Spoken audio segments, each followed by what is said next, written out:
All right.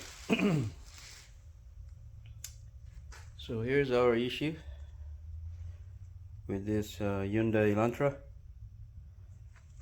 Headlights is we got moisture coming in, so we're going to replace the headlights.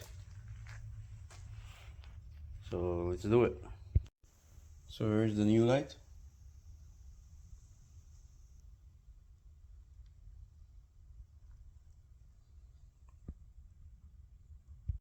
So first, to take off the bumper, you have to take all this bracket or this plastic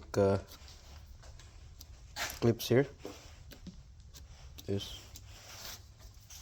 and there's also bolts here in the side, both sides.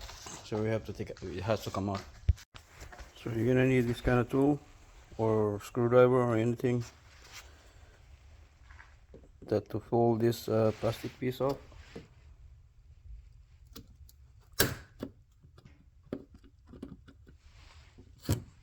Like so.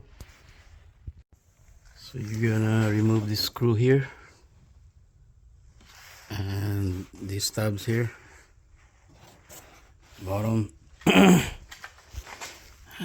here in the bottom also. So you're gonna remove all that, then that's it. You should be able to remove the bumper, pull it out.